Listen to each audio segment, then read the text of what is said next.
आदरणीय मंच आणि उपस्थित सर्व शेतकरी बंधूंनो, माझ्याकडे दिलेला जो विषय आहे नर्सरी व्यवस्थापन, परंतु त्याला थोडीशी बगल मारतो आणि पहिल्यांदा संत्रा उत्पादकासाठी किंवा संत्रा उत्पादन वाढीसाठी इंडो इज्राईल तंत्रज्ञान जो आम्ही आमच्या कृषी महाविद्यालय नागपूर येथे विकसित केलं आणि त्यामधूनच नर्सरी कशी असावी आणि नर्सरीसाठी काय काय घटक असावेत, त्याचासुद्धा वेगवेगळ्या पिकाकरिता काय काय कशा प्रकारची नर्सरी करावी त्याबाबत आपण या ठिकाणी उहापोह करणार आहोत.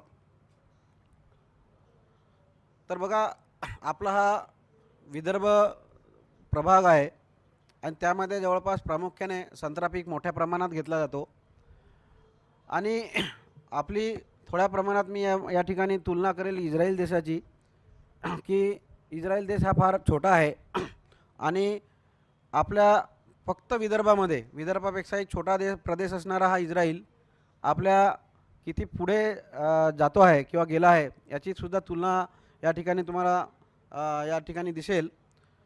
एक साधा उदाहरण घेतो मी संत्रा पिकाचा, की संत्रा पिकाखाली क्षेत्र हे इस्रायलमध्ये फक्त 70,000 हेक्टर आहे आणि त्याच्या खाली बघा की संत्रा पिकाखाली क्षेत्र जे आहे आपल्या देशामध्ये, भारत देशामध्ये हे 3.24 लाख हेक्टर आहे. म्हणजे आपल्या फक्त विदर्भामध्ये सुद्धा दीड लाख हेक्टरपेक्षा जास्त क्षेत्र आपण संत्रा पिकाखाली आहो.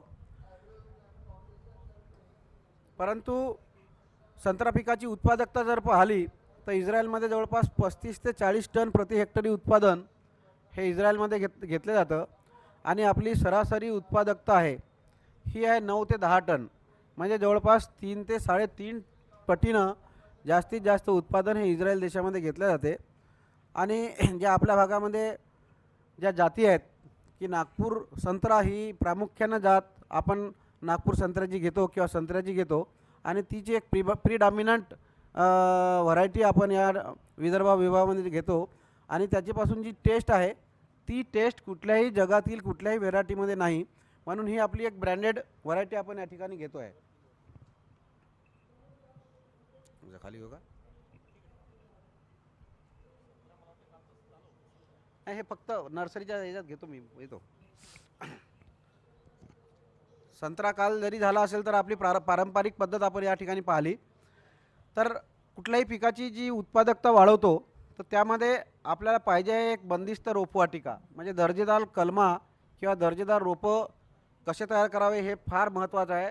आपल्या विदर्भामध्ये जवळपास 80 ते 1 करोड 80 लाख ते 1 करोड पर्यंत कलमा ह्या संत्र्याच्या तयार केल्या जातात आणि त्याचं मार्केटिंगसुद्धा राजस्थान, मध्य प्रदेश आणि महाराष्ट्र या 3 प्रदेशामध्ये केल्या जाते आणि उत्कृष्ट प्रकारच्या नर्सरी आहेत. परंतु त्या ट्रॅडिशनल पद्धतीने आपण नर्सरी तयार करतो, जमिनीवर नर्सरी तयार करत असल्यामुळे त्याच्यापासून आपल्याला फायटोप्थोराची लागण ही मोठ्या प्रमाणात होत आहे आणि म्हणूनच आपल्या भागामध्ये जे आपली उत्पादकता ही फार कमी आहे. नंतर दुसरं आहे, जसं ऊसाच्या थोडा म्हणजे फक्त 10, 15, 20 मिनटं मी ऐकलं त्यामध्ये सुद्धा या ठिकाणी उहापोह झाला की बेडवर कोणत्याही पिकाची बेडवर समजा लागवड केली तर त्याची वाढ ही चांगल्या प्रकारे होते, त्याच्यापासून उत्पादकतासुद्धा चांगल्या प्रकारे भेटते. आणि तसाच प्रयोग आपल्या भागातील संत्रा हा संत्र्याचा ऱ्हास होणे आणि कमी उत्पादकता मिळण्याचे कारण आम्ही शोधून काढले तर त्यामध्ये फायटोप्थोरा हा एक प्रामुख्याने समोर येतो आहे आणि त्याला कारणीभूत आहे आपला पाण्याचा निचरा व्यवस्थित होत नसल्यामुळे फायटोप्थोराची लागण मोठ्या प्रमाणात होत आहे. आणि म्हणून पाण्याचा निचरा जर व्यवस्थित करायचा असेल तर आपल्याला गादी वाफ्यावर लागवड समजा केलं तरच ते पॉसिबल आहे. आणि म्हणून आपल्या भागात पाहता की जवळपास 1200 ते 1400 मिलीमीटरपर्यंत पाऊसमान आहे जून, जुलै, ऑगस्ट, सप्टेंबर महिन्यामध्ये. आणि या भागामध्ये आपल्या या पिरियडमध्ये जास्तीत जास्त पाणी आपल्या जमिनीसुद्धा ह्या पाणी धरून ठेवणारे आहेत. भारी जमिनीमध्ये संत्रा लागवड केलेली आहे आणि म्हणून निचरा व्यवस्थित होत नसल्यामुळे जास्तीत जास्त फायटोप्थोराची लागण होते आणि जवळपास ज्या पिकाचं जे उत्पादन क्षमता जे पिरियड आहे हे जवळपास 25 ते 30 वर्षापर्यंत हा पीक शेतामध्ये राहायला पाहिजे, तो 15 वर्षामध्ये नष्ट होत आहे. आणि म्हणून फायटोप्थोरा कसं दूर करता येईल आणि त्यासाठी आपण संत्रा पिकाची गादी वापर समजा लागवड केली तर आपल्याला या पिकापासून उत्पादकतासुद्धा वाढवता येते आणि त्यापासून आपल्याला जास्तीत जास्त उत्पादन आपल्याला घेता येईल. नंतर दुसरा महत्त्वाचा घटक आहे पिकासाठी की ठिबक सिंचनाचा वापर. प्रत्येक पिकासाठी आपण पाहतो आहे की ठिबक सिंचनाचा वापर हा करणं जास्तीत जास्त गरजेचं आहे, की जेणेकरून आपण पाहतो आपल्या विदर्भामध्ये अजूनही जवळपास 80% जे बागा आहेत त्या फ्लड इरिगेशनवर आहेत. म्हणून ह्या जास्तीत जास्त बागा ड्रीपच्या माध्यमातून ड्रीप खाली आणणं महत्त्वाचं आहे, की जेणेकरून पाहिजे तेवढा पाणी, पाहिजे तेव्हा खतं व्यवस्थापन करून आपल्याला त्या झाडाची प्रत आपल्याला सुधारता येईल.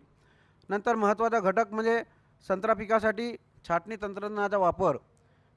साठी सुद्धा आम्ही पहिल्यांदा मध्य भारतामध्ये मी इटलीवरून एक प्रूनिंग किंवा छाटणीची मशीन आणली आणि त्या मशीनचे आम्ही जेव्हा प्रयोग घेतले, शेतावर प्रयोग घेतले अमरावती डिस्ट्रिक्टमध्ये, नागपूर जिल्ह्यामध्ये, तर त्याचे उत्कृष्ट परिणाम आपल्याला मागील 4 वर्षापासून दिसत आहेत. म्हणून यावर्षी आम्ही एक रिकमेंडेशनसुद्धा दिलं, की छाटणी तंत्रज्ञानाचा वापर समजा केलं तर आपण यामध्ये जे डेमो प्लॉट आम्ही जे शेतकऱ्यांकडे घेतले तर जवळपास 30 ते 35 टनापर्यंत आपल्याला उत्पादन प्रति हेक्टरी मिळालं आहे. म्हणजे उत्पादन वाढीसाठी आपल्याला तंत्रज्ञानाचा म्हणजे छाटणी तंत्रज्ञानाचा वापरसुद्धा करणं गरजेचं आहे. आणि बागनिहाय अन्नद्रव्य व्यवस्थापन, प्रत्येक बागेची तपासणी करून, पानाची तपासणी करून समजा आपण बागनिहाय समजा आपण अन्नद्रव्य व्यवस्थापन जर केलं तर आपल्याला उत्पादकता वाढवता येते.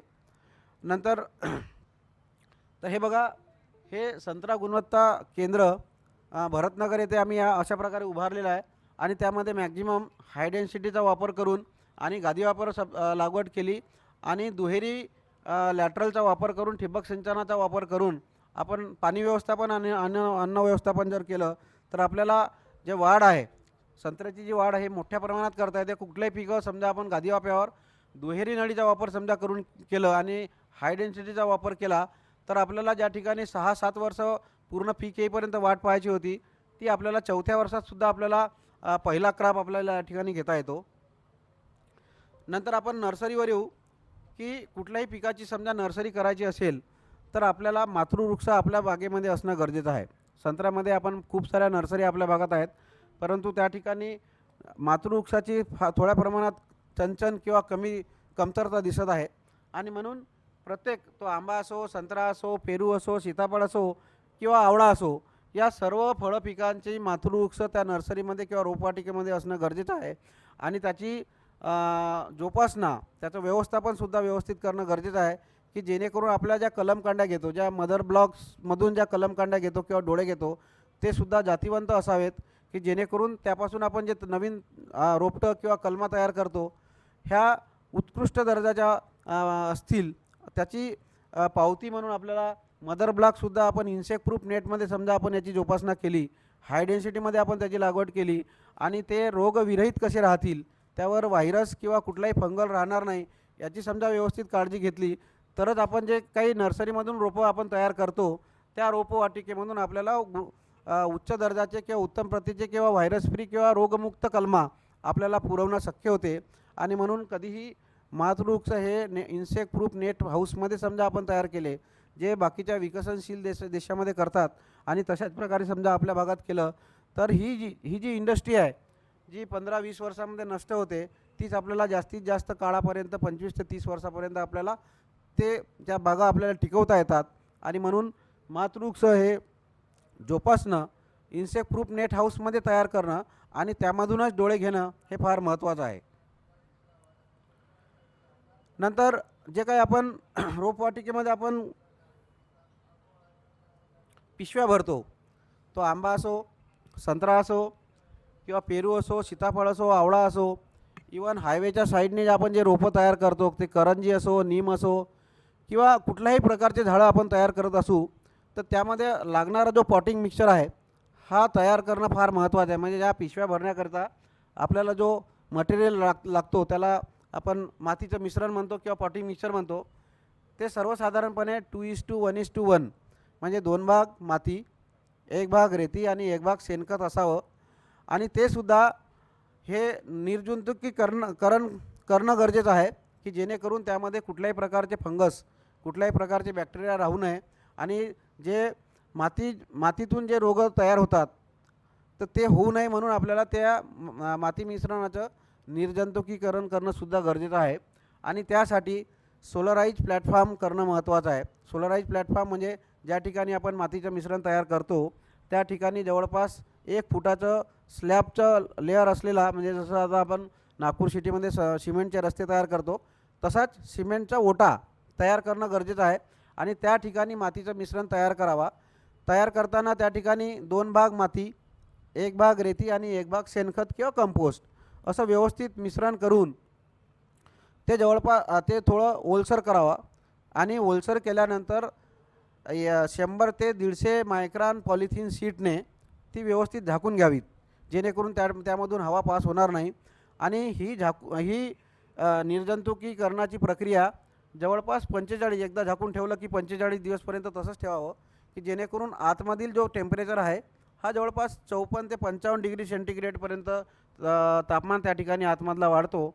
आणि या तापमान वाढत असल्यामुळे की त्यामधील जे काही जंतू असतील, रोगाचे जंतू असतील किंवा इवन तणाची शीड्स असतील किंवा वेगवेगळ्या पिकाचे जे बिया असतील, त्या म्हणजे तणसुद्धा त्यामधून उगवत नाही आणि कुठल्याही प्रकारचे रोग त्या माती मिश्रणातून आपल्याला जे आपण नर्सरी तयार करतो त्यामधून होत नाही. आणि म्हणून माती मिश्रणाचं निर्जंतुकीकरण किंवा सोलरायझेशन करून आपण त्या माती मिश्रणाचा आपण समजा उपयोग केला तर त्या ठिकाणी आणि शक्यतो ही जी प्रक्रिया आहे ही जानेवारी ते मे जूनपर्यंत करावी. म्हणजे त्या दरम्यान समजा केली तर आपल्याला सूर्यप्रकाशसुद्धा जास्तीत जास्त मिळतो आणि आपल्याला जी निर्जंतुकीकरणाची प्रक्रिया ही फास्ट करता येते.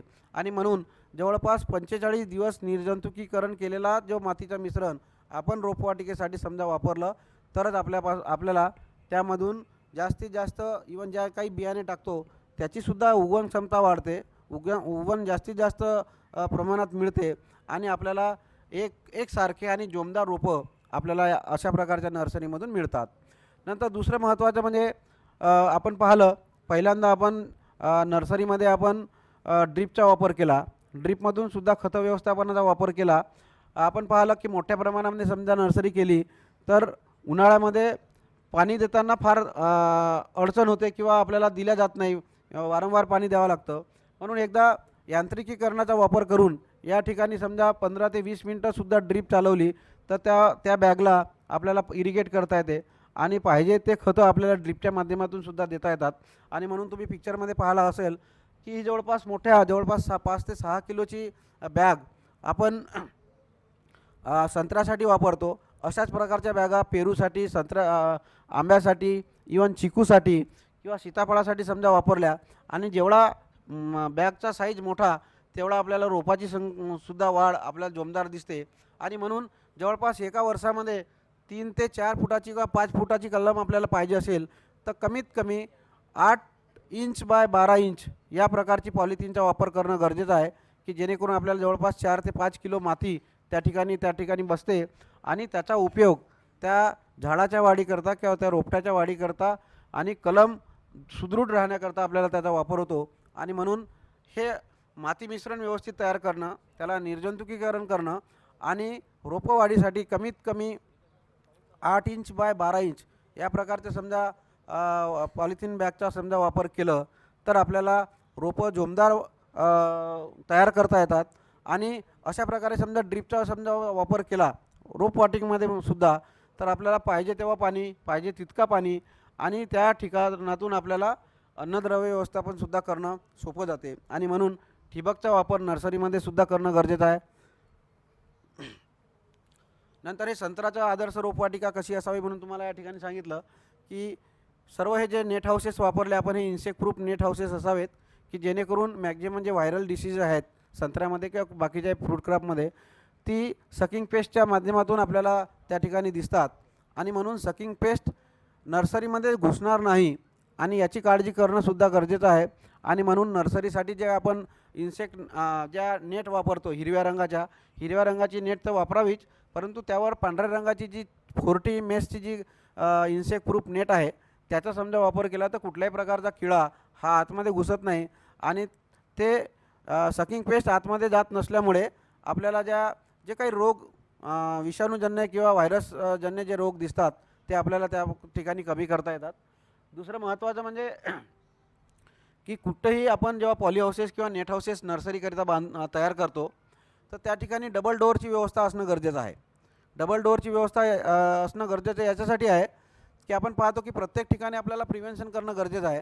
आणि म्हणून एकच डोअर असला तर आपण जेव्हा एंट्री करू तेव्हा पूर्ण सरसकट दार उघडलं जाईल आणि आपल्यासोबत हे जे इन्सेक्ट आहेत किंवा सकिंग पेस्ट आहेत किंवा बटरफ्लाय आहेत किंवा कुठल्याही प्रकारचे किडे त्या ठिकाणी त्याच्या आत प्रवेश होऊ शकतो आणि म्हणून डबल डोअर एंट्री असणं गरजेचं आहे. त्या ठिकाणी आपण समजा एंट्री केली किंवा लेबरनी एंट्री केली तर पहिल्यांदा पहिला दरवाजा उघडायचा, आत गेल्यानंतर तो दरवाजा बंद करून नंतरच दुसरा दरवाजा ओपन करायचा की जेणेकरून आपल्यासोबत कुठल्याही प्रकारचे किडे किंवा कुठल्याही प्रकारचं जीवाणू त्या ठिकाणी जाणार नाही. दुसरं महत्त्वाचं म्हणजे ज्या ठिकाणी डबल डोअरची एंट्री आहे त्या ठिकाणी आपण समजा एखाद्या नर्सरीला व्हिजिट केली असाल तर त्या ठिकाणी सुद्धा डिसइन्फेक्शनचा युनिट असणं गरजेचं आहे. म्हणजे आपण बूट घालून जातो तर ते बूट किंवा आपले पाय त्या COC कमीत कमी COCच्या द्रावणातून आपण बुडवून समजा गेलो तर जेणेकरून आपल्याला जी नर्सरीमध्ये आपण, कारण नर्सरी फार डेलिकेट असते आणि म्हणून त्या ठिकाणी आपण एंट्री करतानासुद्धा आपले पाय निर्जंतुकीकरण कसे होतील की जेणेकरून आपल्यापासून सुद्धा नर्सरीला इजा होणार नाही याचीसुद्धा काळजी घेणं गरजेचं आहे की जेणेकरून आपल्याला जी, कारण फळं पिकामध्ये किंवा कुठल्याही पेरिनियल पिकामध्ये पहा की जेव्हा आपण रोपं तयार करतो आणि तो रोपटा किंवा कलम तयार होते त्याचं आयुष्य जवळपास 25, 30 किंवा 50 वर्षापर्यंत असते आणि ते जर निर्जंतुकीकरण केलेलं नसेल किंवा व्यवस्थित नसेल किंवा जातीवंत नसेल तर आपली मेहनत एकदा लावल्यानंतर आपण 50 वर्ष त्याच्या ठिकाणी पाहणार नाही, तर ते 50 वर्षाची मेहनत आपल्याला वाया जाते. आणि म्हणून कुठल्याही जेव्हा जास्तीत जास्त काळ टिकणारा किंवा पेरिनियल किंवा बहुवार्षिक फळपीक असो किंवा कुठलाही रोपटा असो किंवा कुठलाही झाड असो त्याची नर्सरी व्यवस्थित करणं गरजेचं आहे. एखाद्या वेळेस वांगी आहे, मिरची आहे, एखाद्या वेळेस नर्सरी खराब झाली तरी फक्त 5 ते 6 महिन्याचं पीक वाया जाईल, परंतु ही नर्सरी समजा आपली खराब झाली तर आपलं जवळपास 20, 25, 30 वर्षाचं पीक वाया जातो ना, आपली तेवढी मेहनत वाया जाते. आणि म्हणून ही काळजी नर्सरी मध्ये घेणं फार महत्त्वाचं आहे की जेणेकरून आपल्याला ज्या कलमा तयार करायच्या आहेत ह्या जातीवंतच असाव्यात, त्या रोगमुक्तच असाव्यात आणि त्याची वाढ ही जोमदार असावी. त्याचा मूळ संस्था जी आहे, रूट सिस्टम आहे ही म्हणजे फार स्ट्रॉंग असावी आणि त्याची सूट सिस्टमसुद्धा व्यवस्थित असावी. म्हणजे आता समजा संत्र्याचा वापर उदाहरण घेतला तर आपण वेगवेगळे रूस्टॉकसुद्धा त्या ठिकाणी वापरतो. संत्र्याच्या रूस्टॉकमध्ये जम्बेरी आणि रंगपूर लाईमचाच वापर करावा की जेणेकरून आपल्याला त्याच्यापासून जे जास्तीत जास्त आयुष्य मिळालं पाहिजे. जवळपास 20 ते 25 वर्ष ती बाग आपल्याला शेतकऱ्याच्या शेतामध्ये ती टिकवून ठेवता येईल. आणि या अनुषंगाने आपण जसं मातृवृक्षाचं संगोपन आपण इन्सेक्ट प्रूफ नेट हाऊसमध्ये केलं तर कमीत कमी जंबेरी आणि रंगपूर खुंटाची लागवड आपल्या रोपवाटिकेमध्ये असणं गरजेचं आहे की जेणेकरून आपल्याला रूटस्टॉकचा सोर्स आणि कलम कांडीचा सोर्ससुद्धा आपला स्वतःचा असावा की जेणेकरून आपल्याला जास्तीत जास्त आणि दर्जेदार आणि जातीवंत कलमं आपल्याला शेतकऱ्यांना देता येतील.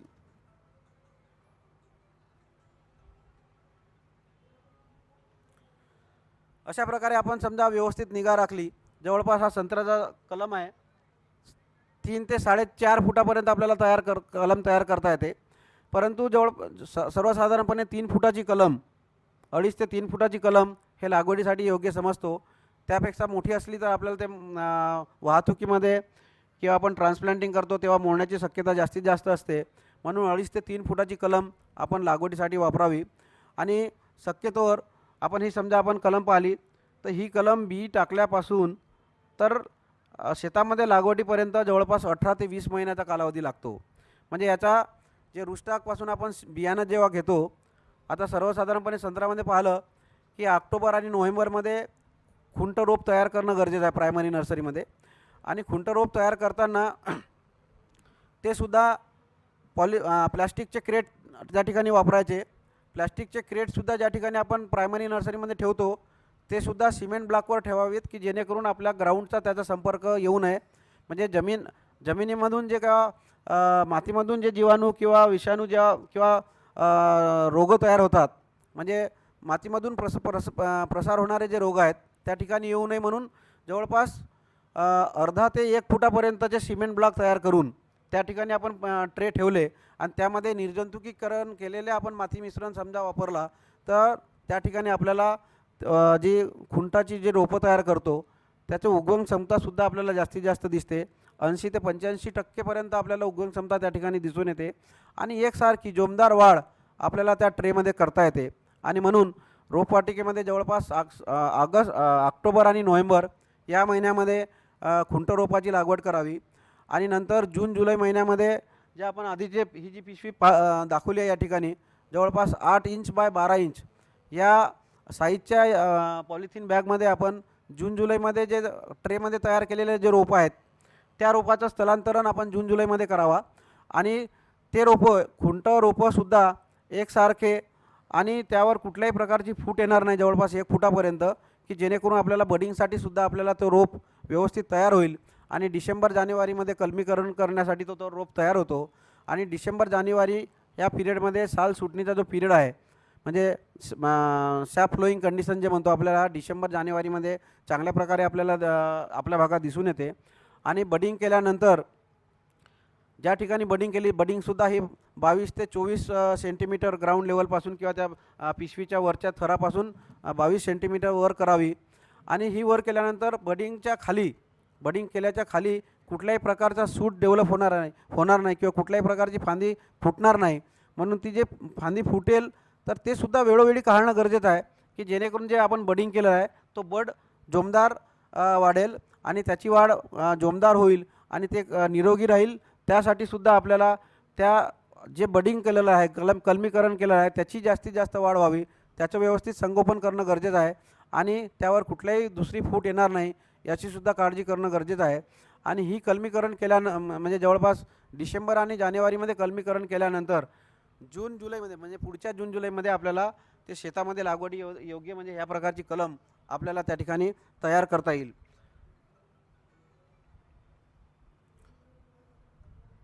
तर अशा प्रकारच्या संत्र्याची कलम आपल्याला तयार करता येते. माझा नर्सरीचा विषय आणि मल्टीफेरस म्हणजे मल्टी फ्रूट क्राफ्टचं असल्यामुळे तसं समजा आंब्याचं सांगतो तुम्हाला. आंबासुद्धा किंवा कुठलेही पेरिनियल फ्रूट क्राफ्ट घेतले तर याच्यामध्ये अजून एक दुसरं महत्त्वाची गोष्ट तुम्हाला सांगतो की याची जी उगवण क्षमता आहे बियाणाची उगवण क्षमता फळामधून बी काढल्यानंतर जास्तीत जास्त 1 महिन्यापर्यंत राहते. आणि म्हणून आपल्याला नर्सरीमध्ये बिया काढल्यानंतर किंवा बिया उपलब्ध होण्याच्या आधी आपल्याला सर्व व्यवस्था करणं गरजेचं आहे. म्हणजे पॉलिथिन बॅगची व्यवस्था करणे, पॉलिथिन बॅग भरून ठेवणे, क्रेटमध्ये लावायचे असेल तर क्रेट उपलब्ध करणे, क्रेट लावून ठेवणे आणि त्याच्यासाठी जो मातीचं मिश्रण लागेल तो सुद्धा निर्जंतुकीकरण करून ठेवणं हे फार महत्त्वाचं आहे. की ह्या सर्व पिकांच्या जी व्हायबिलिटी आहे जी उगवण क्षमता आहे ही फक्त 1 महिन्यापर्यंत असते, 1 ते जास्तीत जास्त 1.5 महिन्यापर्यंत. म्हणजेच काढल्यानंतर जेवढ्या लवकर आपण टाकू तेवढ्या लवकर आपल्याला त्याची उगवण क्षमता जास्तीत जास्त टिकवून ठेवता येईल आणि आपल्याला जवळपास 80 ते 85% उगवणसुद्धा मिळणं फार महत्त्वाचं आहे. आणि जसा आंबा घेतला आंबा सर्वसाधारणपणे जून जुलैमध्ये उपलब्ध असतो आणि जून जुलैमध्ये आपल्याला सर्व पिशव्या भरून समजा आपल्याला असल्या तर आपल्याला लगेच आंबा खाल्ल्यानंतर किंवा कोया आपल्याला मार्केटमध्ये मिळाल्यानंतर व्यवस्थित धुवून त्याच्यावर कुठल्याही प्रकारचा शुगरी सबस्टन्स राहणार नाही याचीसुद्धा काळजी घेणं महत्त्वाचं आहे. आणि त्या पाण्यामध्ये समजा टाकल्या आणि वरती फ्लोट होणाऱ्या ज्या कोया आहेत त्या सर्व बाहेर काढायच्या, खाली सेटल झालेल्या फक्त कोया घ्यायच्या, त्या व्यवस्थित धुवून कॉपर ऑक्झीक्लोराईडच्या द्रावणामध्ये बुडवून लगेच आपण या पॉलिथिन बॅगमध्ये समजा आपण टाकल्या तरच त्याची उगवण क्षमता आपल्याला जास्तीत जास्त मिळते. आणि आंबा जवळपास जून जुलैमध्ये समजा लावलं तर ते कलमीकरणाकरता आपल्याला ऑगस्ट आणि सप्टेंबरमध्ये सुद्धा तयार होते. कोई कलम किंवा सॉफ्टवूड ग्राफ्टिंग जे म्हणतो आपण त्या आंब्यामध्ये सुद्धा तयार करता येते किंवा 1 वर्ष वयाचा सुद्धा खुंट आपल्याला आंब्यासाठी वापरता येतो. आणि आंब्याची कलम मृदकाष्ट कलम म्हणजे पाचर पद्धतीनं आपल्याला तयार करता येते. आणि पाचर पद्धतीनं कलम तयार करताना आपल्याला आंब्यामध्ये प्रामुख्याने जेव्हा कलमीकरण करतो म्हणजे खुंट रोप तयार केल्यानंतर जेव्हा मातृवृक्षाची निवड जेव्हा करतो तर ज्या ठिकाणी समजा आंबा केसर असेल किंवा दशेरी आपल्या भागामध्ये मोठ्या प्रमाणात चालते केसर आणि दशेरी, तर ज्या ठिकाणी आपण मातृवृक्षापासून कलम काढतो तर जी कलमकांडी आपण कलमीकरणाकरता घेणार आहोत तर म्हणजे फांदी निवडल्या म्हणजे जेव्हा आपण कापणार आहोत त्याच्या आधी 8 दिवस आधी पानं काढणं गरजेचं आहे. म्हणजे त्याला म्हणतो डिफोलिएशन, की जेणेकरून त्या फांदीमध्ये अन्नाचा संचय होईल आणि ते फांदी थोडीशी गोलाकार होऊन फुगीर बनेल आणि त्याचा वापर समजा आपण कलमीकरणासाठी केलं तर त्या ठिकाणी सुद्धा आपल्याला त्याचं जे पर्सेंटेज आहे सक्सेस आहे म्हणजे कलमीकरणाचे सक्सेस हे सुद्धा वाढवता येते. आणि कलमीकरण जास्तीत जास्त सक्सेस व्हावं किंवा जास्तीत जास्त आपल्याला त्यापासून यश मिळावं त्याकरिता आपल्याला जवळपास 80 ते 85% ह्युमिडिटी ही सुद्धा मेंटेन करणं गरजेचं आहे. एखाद्या वेळेस वातावरणामध्ये आर्द्रता कमी असेल तर त्या ठिकाणी आपल्याला ह्युमिडिटी कशी जास्तीत जास्त क्रिएट करता येईल हे सुद्धा रोपवाटिकेमध्ये पाहणं गरजेचं आहे, की जेणेकरून आपल्याला समजा ह्युमिडिटी समजा वाढवता आली तर आपल्याला आंबा असो, चिकू असो, चिकूची सुद्धा पाचर कलमच केल्या जाते आणि ते सुद्धा ऑगस्ट आणि सप्टेंबर महिन्यामध्ये समजा केली तरच आपल्याला त्यापासून जास्तीत जास्त सक्सेस मिळते. आणि म्हणून आंबा, चिकू याची पाचर कलम आपण ऑगस्ट आणि सप्टेंबर या महिन्यामध्ये करावी. आणि त्यामध्ये सुद्धा ज्या ज्या महिन्यामध्ये किंवा जेव्हा आपल्याला 80 ते 85% आर्द्रता जर असेल तरच त्याच ठिकाणी आपल्याला जास्तीत जास्त जवळपास 80 ते 85 किंवा 90% आपल्याला सक्सेस ग्राफ्टिंगचा सक्सेस आपल्याला आंबा आणि चिकूमध्ये सुद्धा मिळतो. आणि दुसरं पिकं समजा पाहिले जसं पेरू आहे. पेरूची आपण अभिवृद्धी ही एअर लेअरिंगने करतो, म्हणजे गुटी कलम बांधून करतो. आणि गुटी कलमासुद्धा ह्या पावसाळ्यामध्येच कराव्या. म्हणजे जवळपास जुलै आणि ऑगस्ट या महिन्यामध्ये आपण जर गुटी कलमा समजा केला तर आपल्याला त्यापासून जे सक्सेस आहे हे सुद्धा आपल्याला 70 ते 75% आपल्याला मिळते. आणि पेरूमध्ये आपण आमच्या विद्यापीठाने एक नवीन कलमीकरणाची पद्धतसुद्धा डेव्हलप केली आहे. ते म्हणजे मृदुकाष्ठ कलम. यामध्ये सुद्धा खुंटाचा वापर करून, म्हणजे खुंट जसे आपण संत्र्याचं खुंट तयार केलं, आंब्याचं खुंट तयार केलं, तशाच प्रकारचे खुंट तयार करून आपण जानेवारी आणि फेब्रुवारी या महिन्यामध्ये समजा आपण कलमीकरण केलं मृदुकाष्ठ कलम, तर पेरूमध्ये सुद्धा जवळपास 75 ते 80% आपल्याला सक्सेस मिळते. आणि नर्सरी जास्तीत जास्त मोठ्या प्रमाणात कलमा जर पाहिजे असतील तर पेरूची सुद्धा अभिवृद्धी आपण मृदुकाष्ठ पद्धतीने आपण करू शकतो. दुसरं महत्त्वाचं फळपीक आपल्या भागामध्ये आहे ते सीताफळ. सीताफळाचं सुद्धा कलमीकरण आपण फेब्रुवारीच्या पहिल्या 15 समजा आपण कलमीकरण केलं, फेब्रुवारीच्या पहिल्या 15 कलमीकरण समजा केलं तर आपल्याला या 85 ते 90% आपल्याला सक्सेस मिळते. आणि त्याचा जो रूटस्टॉक तयार करतो, रूटस्टॉकसाठी सुद्धा फेब्रुवारी महिन्यामध्येच बिया टाकाव्या. फेब्रुवारीमध्ये महिन्यामध्ये बिया टाकल्यामुळे काय होते की जवळपास 10 ते 11 महिन्याचा रूटस्टॉक आपल्याला कलमीकरणासाठी मिळतो. आणि त्या रूटस्टॉकवर आपण फेब्रुवारी महिन्यामध्ये आपण समजा कलमीकरण केलं तर सीताफळामध्ये सुद्धा ज्या जातीवंत काही जाती आहेत जसं बालानगर असेल, यानोना 2 असेल किंवा आता वेगवेगळ्या व्हरायटी आपण विकसित केल्या आहे, त्याचा वापर म्हणजे मातृवृक्षाचा तंतोतंत गुणधर्म आपल्याला रोपामध्ये मिळावं त्यासाठी कलमीकरण करणं फार महत्त्वाचं आहे. आणि म्हणून सीताफळामध्ये सुद्धा कलम केलेल्याच कलमा आपण समजा वापरल्या तर त्यामध्ये लवकर फळधारणा होते. लवकर फळधारणा होऊन आपल्याला पाहिजे त्या व्हेरायटीचं जसेच्या तसे गुणधर्म त्या ठिकाणी उतरतात. म्हणून कलमीकरण केलेलेच रोपं आपण सीताफळामध्ये सुद्धा वापर करावेत. तसंच दुसरं फळपीक म्हणजे आपल्या भागामध्ये येणारा हा आवळा. आवळ्यामध्ये सुद्धा कलमीकरण करणं फार महत्त्वाचं आहे. आणि आवळ्यामध्ये जसं NS6 आहे, NS7 आहे, कांचन आहे, कृष्णा आहे, ह्या जाती मोठ्या प्रमाणात आपल्या भागामध्ये येतात. आणि त्याच्यासुद्धा मातृबागा किंवा मातृवृक्ष आपल्या नर्सरीमध्ये असणं गरजेचं आहे की जेणेकरून आपल्याला जातीवंत कलमा तयार करता येतील.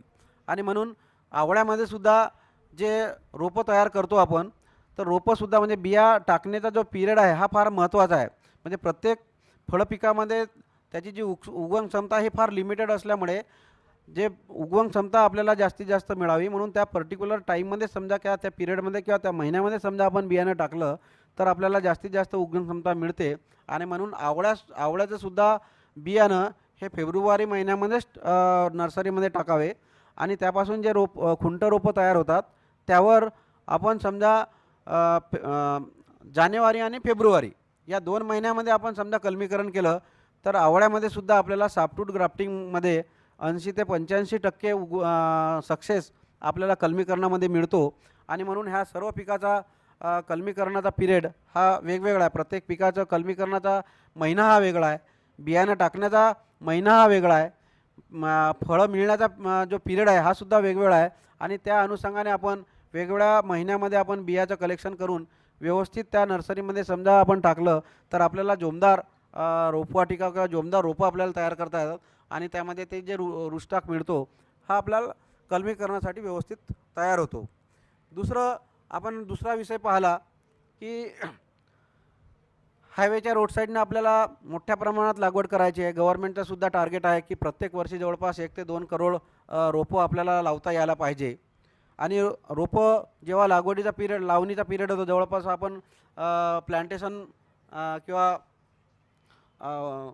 प्लांटेशनचा जेव्हा प्रोग्राम घेतो हा सर्वसाधारणपणे जुलै, ऑगस्ट किंवा सप्टेंबर या महिन्यामध्ये घेतो. म्हणजे पावसाळ्याच्या पिरियडमध्येच प्लांटेशन करतो. आणि म्हणून जवळपास जेव्हा वृक्षारोपणाचा आपण प्रोग्राम घेतो त्या वृक्षारोपणाच्या पिरियडपर्यंत आपल्याला जवळपास 3 ते 4 फुटापर्यंतचं रोपं आपल्याजवळ असणं गरजेचं आहे. आणि म्हणून जेवढे काही पेरिनियल पिकं आहेत त्या सर्व पेरिनियल पिकाची जी उगवण क्षमता आहे ही फार कमी आहे, फार लिमिटेड आहे. म्हणजे जवळपास 1 ते दीड महिन्यापर्यंत त्याची उगवण क्षमता असते.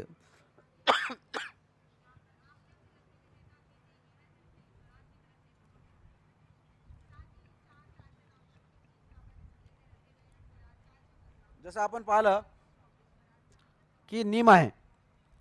नीम जे फ्रूट आहेत, निमाचे फ्रूट आहेत, कडुनिंबाचे जे फ्रूट्स आहेत ते जून महिन्यामध्येच मिळतात आपल्याला. आणि जून महिन्यामध्येच आपल्याला मिळत असल्यामुळे की आपल्याला त्याची नर्सरीसुद्धा जून महिन्यामध्येच करणं गरजेचं आहे. म्हणजे निंबाच्या निंबोळ्या आपण कलेक्ट करून व्यवस्थित पिकलेल्या निंबोळ्या जमा करून व्यवस्थित पाण्याने धुवून घेतल्या आणि त्याचं ताबडतोब समजा लागवड केली तरच आपल्याला 90 ते 100% उगवण क्षमता मिळते.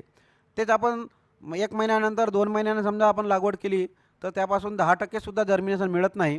आणि म्हणून निंबोळ्या ह्या जून महिन्यामध्ये मे आणि जून महिन्यामध्ये कलेक्ट करून ताबडतोब त्या कशा टाकता येतील, म्हणजे जेणेकरून आपल्याला आधीची जी तयारी आहे म्हणजे पिशव्या भरून ठेवणं आहे, पिशव्या तयार करणं आहे, पिशवीला सुद्धा छिद्र पाडणं आहेत आणि पिशव्या भरून ठेवणं आहेत.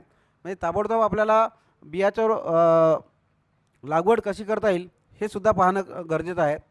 करंज आहे.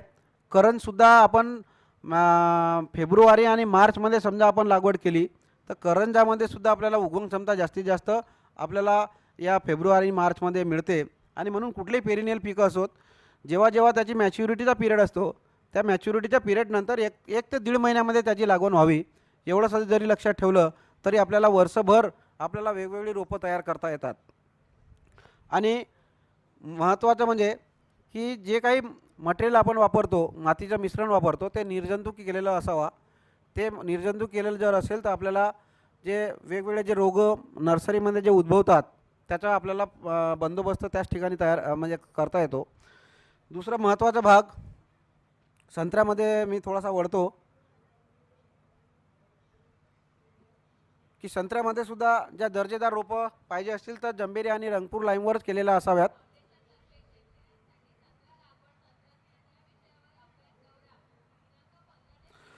आपण मागील 5 ते 6 वर्षापासून आपण इंडो इस्रायल पद्धतीने संत्रा लागवड कशी करावी त्याबाबत नागपूर आणि अमरावती जिल्ह्यामध्ये मोठ्या प्रमाणात आपण डेमो घेतले, प्रात्यक्षिकं घेतले आणि त्याचा वापर बाकीचे शेतकरीसुद्धा करत आहेत. आणि यामध्ये आपण ट्रॅडिशनल पद्धतीने पाहिलं की 6 मीटर बाय 6 मीटरवर आधी लागवड करत होतो आणि तेच पाहिलं की 6 मीटर बाय 6 मीटरवर लागवड केल्यामुळे की बरीचशी जागा रिकामी राहायची आणि आपली उत्पादकतासुद्धा आपली कमी आहे आणि आपल्याला बागासुद्धा जवळपास 15 ते 18 वर्षामध्ये आपल्याला नष्ट होत आहेत. आणि म्हणून कमीत कमी पिरियडमध्ये आपल्याला जास्तीत जास्त उत्पादनसुद्धा कसा घेता येईल यासाठी सुद्धा आम्ही प्रयोग घेतले. वेगवेगळ्या स्पेसिंगच्या आम्ही ट्रायल घेतल्या. 6 metre by 6 metre, 6 metre by 4 metre, 6 metre by 3 metre आणि 6 मीटर बाय 2 मीटर. आणि शेतकऱ्यांच्या शेतावरसुद्धा 6 मीटर बाय 3 मीटरचे डेमो हेक्टर नागपूर आणि अमरावती डिस्ट्रिक्टमध्ये घेतले आणि त्याचे प्रत्यक्ष जे अनुभव आले फार उत्कृष्ट अनुभव आपल्याला आलेत. आणि म्हणून मागच्या वर्षी आम्ही 2 रिकमेंडेशनसुद्धा शासनाला दिले की जेणेकरून जास्तीत जास्त शेतकऱ्यांना त्याचा फायदा व्हावा. आणि या लागवडीसाठी आपण प्रत्येक पिकामध्ये पाहतो, ऊसामध्ये सुद्धा पाहतो की बेडवर लागवड केली तर ऊसाचीसुद्धा वाढ चांगली होते. तर यामध्ये 3 मीटर रुंदीचा हा बेड आम्ही संत्र्यासाठी केला आणि 50 सेंटीमीटर उंचीचा बेड, 50 सेंटीमीटर उंची आणि 3 मीटर रुंदी. नंतर बेडची जी डायरेक्शन आहे ही डायरेक्शन ही नॉर्थ आणि साऊथ ही असावी की जेणेकरून आपल्याला पूर्व आणि पश्चिममध्ये जी लागवड करतो जास्त होणार का? Okay okay. हो. तर ही गादी वाफ्यावरसुद्धा लागवड करणं गरजेचं आहे. वेळ कमी असल्यामुळे मी थोडासा धावता घेतो. आपण ही गादी वापर लागवड केली तर पहा, पावसाळ्यामध्ये पाऊस जरी आला तरी झाडाला कुठल्याही प्रकारची इजा होत नाही. झाडाची वाढ जी आहे ही फार मोठ्या जोमदार वाढ होते आणि एकसारखी बाग आपल्याला या ठिकाणी उभी करता येते. कुठल्याही म्हणजे आपल्याला जी मर आहे किंवा खांडे पडण्याची जी प्रक्रिया आहे ही फार नगण्य या ठिकाणी दिसते. हे हायड्रेशनमध्ये प्लांटेशन केलेलं गादी वाफ्यावरचं एक हे आहे. नंतर एकसारखी बाग आपल्याला उभी करायची असेल तर 6 मीटर बाय 3 मीटरवर समजा लागवड केली आणि पॉलिथिन बॅगमधले जे रोपं वापरले तर यामध्ये मॉर्टेलिटीचे प्रमाण हे फार कमी आहे. दुहेरी लॅटरलचा वापर आपण आधीपासून समजा दुहेरी लॅटरलचा वापर केला तर आपल्याला मूळ संस्था त्याची जास्तीत जास्त प्रमाणात खोलवर करता येते. नंतर हे बघा, आम्ही कंपॅरिझन केलं की आपल्या भागामध्ये आपण पाहिलं 6 मीटर बाय 6 मीटरवर तर सावली ऊन आहे, म्हणजेच त्याच्यामध्ये गॅप आहे. दुहेरी लॅटरलचा वापर करणं फार महत्त्वाचं आहे. दुसरं 5च मिनटं.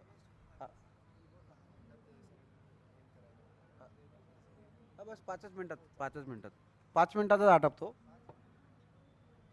नंतर छाटणी तंत्रज्ञानाचा सुद्धा वापर केला. पहिल्यांदा आपण सेंट्रल इंडियामध्ये आपण ही मशीन आणली आणि या छाटणीचा वापर केल्यामुळे काय झालं,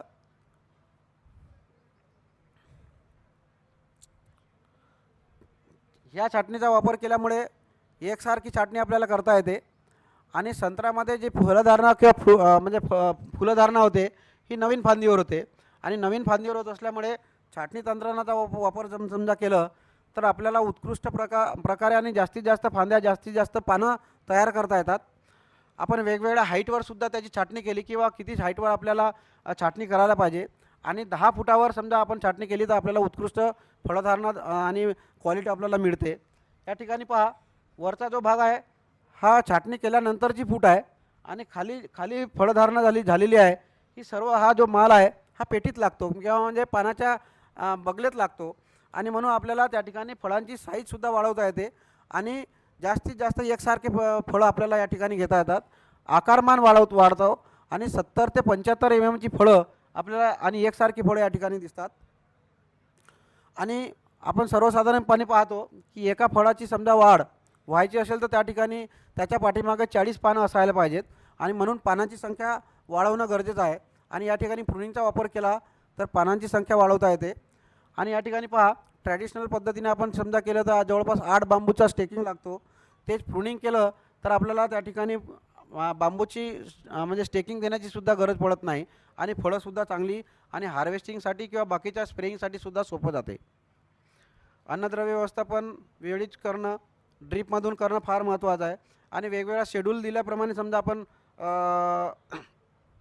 शेड्यूलनुसार आणि बागेची पानाची आणि मातीचं पृथक्करण समजा आपण अन्नद्रव्य व्यवस्थापन जर केलं तर आपल्याला जवळपास 30 टनापर्यंत संत्र्याची सुद्धा किंवा बाकीच्या फळपिकाची सुद्धा उत्पादकता वाढवता येते.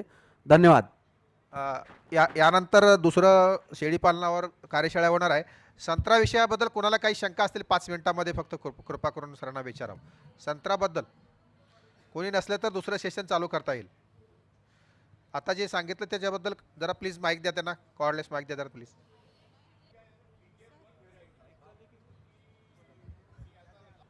डॉक्टर जेव्हा सुनील बिया घेतो की रोकडे नाही, आणि अभय सिंग ड्रमस्टिकच्या जेव्हा अनुराधा बिया घेतो मनोहर आपण, मारोडे. तर जवळपास जेव्हा आपण बिया काढतो त्याच्या 1 ते 2 महिन्याच्या आतमध्ये समजा लावलं तर उगवण समजा जास्तीत जास्त मिळेल. आणि तेच आपण सर्वसाधारणपणे पहा, तुम्हाला लागवड म्हणजे जून महिन्यामध्ये किंवा मे महिन्या आणि जून महिन्यामध्ये समजा लागवड केली तर आपल्याला उगवण समजा जास्त मिळेल. 1 वर्ष झाल्या तसं ड्रमस्टिकमध्ये थोडीफार उगवण क्षमता 5 ते 6 महिन्यापर्यंत येते, पण 1 वर्षाचा झाल्यामुळे तुम्हाला उगवण क्षमता कमी मिळेल त्याच्यात. नाही. धन्यवाद. धन्यवाद. मला तुम्हाला काय विचारायचं का?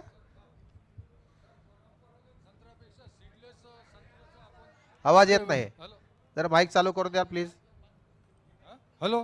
हां हां सर, आपला जो संत्रा आहे तो सीडलेस संत्रा आपण घेऊ शकतो का? तसं काही आपलं संशोधन कॅमेरा झालं? कॅमेरा आपल्या विद्यापीठानं नागपूर सीडलेस नावाची एक व्हरायटी डेव्हलप केलेली आहे.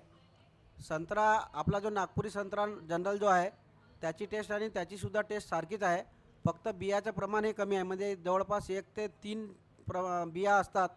आणि हा सीडलेस संत्र्याचा सुद्धा आपण लागवड करू शकतो. पण प्रोसेसिंगमध्ये समजा जास्तीत जास्त वापर करायचा असेल तर सीडलेस संत्र्याचा वापर करावा. कारण आपलं प्रोसेसिंगमध्ये फेल तिथंच आहे, कारण बियाचं प्रमाण जास्त असल्याच्यानं तो त्यात कडवटपणा येतो. आता दुसरं महत्त्वाचा जो कडूपणा आहे तो ज्यूसमध्ये, त्याच्यासाठी आपल्याला वेगवेगळ्या आता जे नवीन युनिट निघाले, नांदेडला जो युनिट आहे आणि नवीन प्रकारच्या ज्या मशिनरी येतात त्यामध्ये त्या युनिटसोबतच डी बिटरिंगचा युनिट लावता येतो. म्हणजे बियाणं हा काही कन्स्टंट राहिलेला नाही प्रोसेसिंगसाठी, त्याच्यामुळे तेवढा प्रॉब्लेम येणार नाही. जेव्हा आपण हाताने काढतो बिया क्रस होतात म्हणून कडवटपणा येतो.